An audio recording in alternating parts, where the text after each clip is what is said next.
BRS నేత హరీష్ రావు మీడియాతో మాట్లాడుతున్నారు. లైవ్ లో చూద్దాం. రేషన్ కార్డు లేదని కొందరిని ఎగరగొడతావు, ఇది ఎక్కడి న్యాయం అని నేను అడుగుతా ఉన్నా.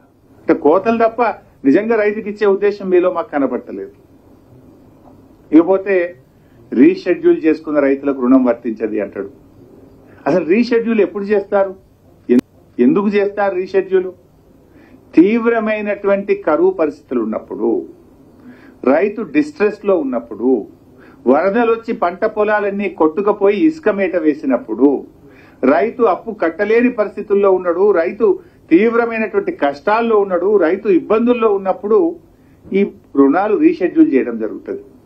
అసలు నిజానికి వాళ్ళు ఇంకా ఎక్కువ కష్టాల్లో ఉన్నటువంటి వాళ్ళు ఇంకా ఎక్కువ ఇబ్బందుల్లో ఉన్నటువంటి వాళ్ళకు రుణమాఫీ లేదనడం ఏంటంటే నాకు అర్థం కాదు. ఇది ఎక్కడి పద్ధతి అండి? అయినా రీషెడ్యూల్ చేయమని రైతు దరఖాస్తు పెట్టిండా? మీరు చేసింది, బ్యాంకులు చేసినాయి, ప్రభుత్వం రీషెడ్యూల్ చేసింది. మీరు చేసిన రీషెడ్యూల్ కు రైతుకు ఎందుకు శిక్ష అని నేను అడుగుతా ఉన్నా. రీషెడ్యూల్ చేయమని రైతుకి ఇతనికి దరఖాస్తు పెట్టిండా? రైతు క్రాప్ లోన్ తెచ్చుకున్నాడు.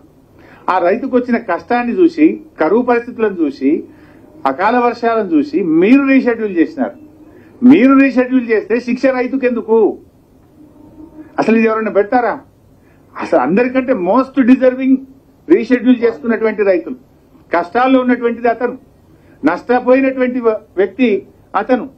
ఆ రైతుకు రుణమాఫీ చేయడం అని చెప్పడం అంటే ఇది ఒక రకంగా రైతులకు తీవ్రమైన అన్యాయం చేయడం, రైతుల సంఖ్యను తగ్గించడానికి, రుణమాఫీ డబ్బును తగ్గించడానికి ప్రభుత్వం చేసిన కుట్రగా మేము చూస్తా ఉన్నాం.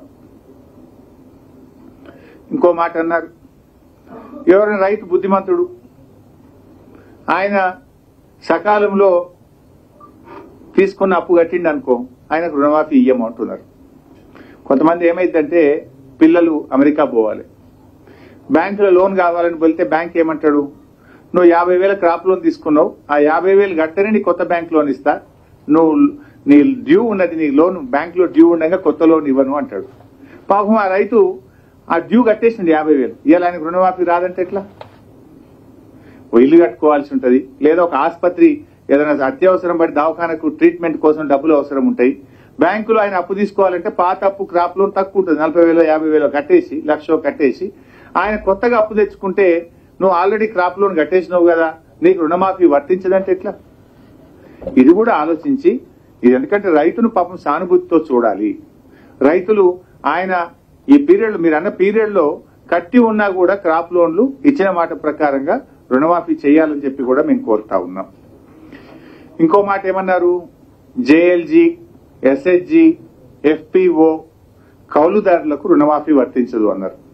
Joint liability group, self help group, farmer producer organisation, ఇవి నిజానికి వీళ్ళని బాగా ఎంకరేజ్ చేయాలి.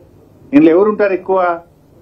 ఇందులో ఉండేటువంటి 4 గ్రూపుల్లో దళిత రైతులు, గిరిజన రైతులు, బలహీన వర్గానికి చెందినటువంటి రైతులు, చిన్న చిన్న కమతాలు ఉన్నటువంటి రైతులు ఇందులో ఉంటారు. వాళ్ళు ఏం చేస్తారు, అందరూ ఒక గ్రూప్ గా ఏర్పడి వాళ్ళు పంట పండిస్తారు. అసైన్ ల్యాండ్స్ ఉంటాయి ఇందులో. దళిత గిరిజన రైతులు, చిన్న కమతాలు ఉన్న రైతులు ఒక సంఘంగా ఏర్పడి, ఒక గ్రూప్ గా ఏర్పడి వాళ్ళు సాగు చేస్తారు. నిజానికి ప్రభుత్వాలే ఎంకరేజ్ చేసినాయి, రాష్ట్ర కేంద్ర ప్రభుత్వాలే మీరు ఎఫ్పిఓలు ఏర్పాటు చేసుకోండి, మీరు జేఎల్జీలు ఏర్పాటు చేసుకోండి అని వ్యవసాయ శాఖ అధికారులు, రాష్ట్ర కేంద్ర ప్రభుత్వాలే వాళ్ళని గ్రూపులుగా ఏర్పడమని, మీరు ఉమ్మడి వ్యవసాయం చేయండి అని ప్రభుత్వాలే ప్రోత్సహించినాయి. మీరే ప్రోత్సహిస్తారు. మీ మాట విని గౌరవించి వాళ్ళు జేఎల్జీగా, ఎఫ్పిఓగా సాగు చేసినందుకు మీకు రుణమాఫీ వర్తించదంటే ఇది మీ మాట విన్నందుకు శిక్షణ? మీ మాట విన్నందుకు మీరు రైతులకు వేసే శిక్ష అని అడుగుతా ఉన్నా నేను. అందులో ఉన్నది దళిత వర్గాలు, గిరిజన వర్గాలు, బలహీన వర్గాల రైతుల పట్ల మీకుండే ప్రేమ, ఇది సరి అయిందా అని నేను అడుగుతా ఉన్నా. ఈ నిబంధనను తక్షణమే ఉపసంహరించుకొని వారందరికీ కూడా రుణమాఫీ వర్తింపజేయాలని బీఆర్ఎస్ పార్టీ డిమాండ్ చేస్తా ఉంది. Let me complete. అరే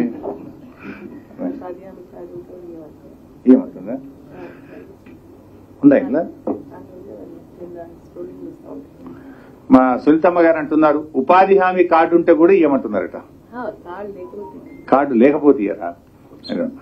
ఇంకో పాయింట్, ఎప్పుడైనా కట్ ఆఫ్ డేట్ ఉంటుంది లోన్ వేవర్. మేము 2014లో మా ప్రభుత్వం వచ్చినప్పుడు, మా ప్రభుత్వం అధికారంలో వచ్చిన తేదీ నాటికి ఎంతమందికి అయితే రుణాలు ఉన్నాయో వారందరికీ ₹1,00,000 మాఫీ చేస్తాము అన్నాం. అంతే తప్ప గత ప్రభుత్వం ఇమేం చెయ్యము, అంతకు ముందు ఇమేం చెయ్యము అని ఎప్పుడు కూడా అనలేదు. స్టార్టింగ్ డేట్ ఉండదు, ఎండింగ్ డేట్ మాత్రమే ఉంటది. కానీ వీళ్ళు ఏం చేసిందంటే డిసెంబర్ 2018 అంటే 12 డిసెంబర్ 2018 కంటే ముందు తీసుకున్న రుణాలకు మాఫీ ఉండదు అంటున్నారు. ఇట్లా మీరు అప్పుడు చెప్పిండ్రా? ఎన్నికల మేనిఫెస్టోలో ఏం చెప్పిండ్రు? రైతులందరికీ 2 లక్షల రుణమాఫీ చేస్తామన్నారు. రాష్ట్రంలో 2 లక్షల రూపాయల వరకు రైతులందరికీ రుణమాఫీ చేస్తామన్నారు. కానీ ఇప్పుడు ఏమంటున్నారు?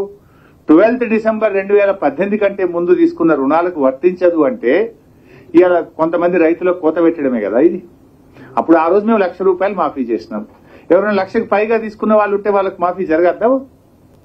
ఆ రోజు మేము ₹1,00,000 వరకు ఉన్న రుణాలన్నీ మాఫీ చేశాం. మీరు 2018 డిసెంబర్ కంటే ముందున్న వాళ్ళకు రుణమాఫీ వర్తించదు అనే నిబంధన కొంతమంది రైతులకు ఇది తీవ్రమైన అన్యాయం జరుగుతుంది.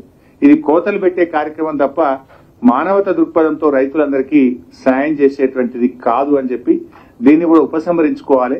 మీరు పెట్టిన కట్ ఆఫ్ డేట్ మీ ప్రభుత్వం అధికారంలో వచ్చిన నాటికి పెట్టండి, కానీ ముందు డేట్ పెట్టడం అనేది ఎక్కడ కూడా ఈ రుణమాఫీలో ఇట్లాంటిది గతంలో లేదు. ఇది మీరు కొంతమంది రైతులు ఇబ్బంది పెట్టేటువంటి ప్రయత్నం చేశారు.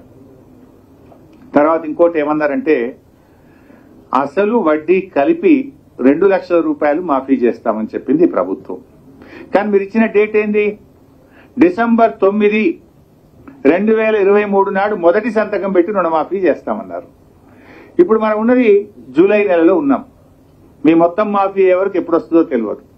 నువ్వు డిసెంబర్ 9 నాడే చేస్తే డిసెంబర్ 9 నుంచి జూలై వరకు వడ్డీ భారం రైతు మీద పడేది కాదు కదా. ఈ 8 నెలల కాలానికి వడ్డీ భారం రైతు ఎందుకు భరించాలి? మీరు ఇచ్చిన మాట తప్పుతున్నారు కదా. అందువల్ల మేము ప్రభుత్వంతో కోరేది డిసెంబర్ 9, 2023 ప్రామాణికంగా తీసుకొని మీరు ఏ మేనిఫెస్టోలో అయితే పెట్టారో, ఏ బాండ్ పేపర్ మీద అయితే మీరు రాసిచ్చారో దానికి మీరు కట్టుబడి ఈ రుణమాఫీ చేయాలి. ఆ డిసెంబర్ 9, 2023 తర్వాత ఉన్న వడ్డీ కూడా రాష్ట్ర ప్రభుత్వమే భరించాలని చెప్పి బీఆర్ఎస్ పార్టీ డిమాండ్ చేస్తుంది. డిసెంబర్ 9, 2023 నాటికి అసలు వడ్డీ కలిపి 2 లక్షలు. ఆ డిసెంబర్ 9 నుంచి ఏ రోజు వరకు అయితే రుణమాఫీ ఆలస్యం అవుతుందో ఆ రోజు వరకు అయ్యే వడ్డీ కూడా రాష్ట్ర ప్రభుత్వమే భరించాలి. అది మీరు రైతులకు ఇచ్చిన మాట, అది మీరు ప్రభుత్వంగా ఎన్నికల ముందు ప్రజలకు ఇచ్చిన మాట. దాన్ని నిలుపుకోవాలి, మాట మీద నిలబడాలని చెప్పి బీఆర్ఎస్ పార్టీ డిమాండ్ చేస్తుంది. ఇకపోతే రైతుల పట్ల ఇందులో 4.13